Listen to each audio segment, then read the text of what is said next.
उत्तीर्ण होण्यासाठी परीक्षेत कोणत्याही गैरमार्गाचा अवलंब करणार नाही किंवा परीक्षेपूर्वी गैरमार्गाचा विचारही करणार नाही।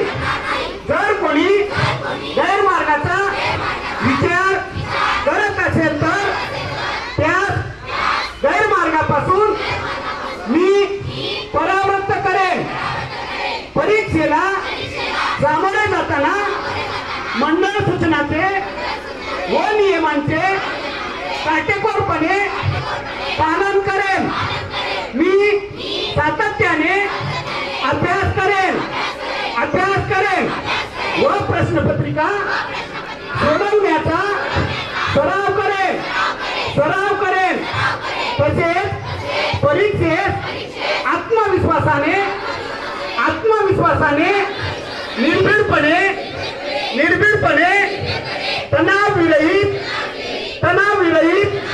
सामोरे जाईल व चांगल्या गुणांनी उत्तीर्ण होऊन माझ्या शाळेचे आई वडिलांचे गुरुजनांचे नाव उज्ज्वल करेल। धन्यवाद।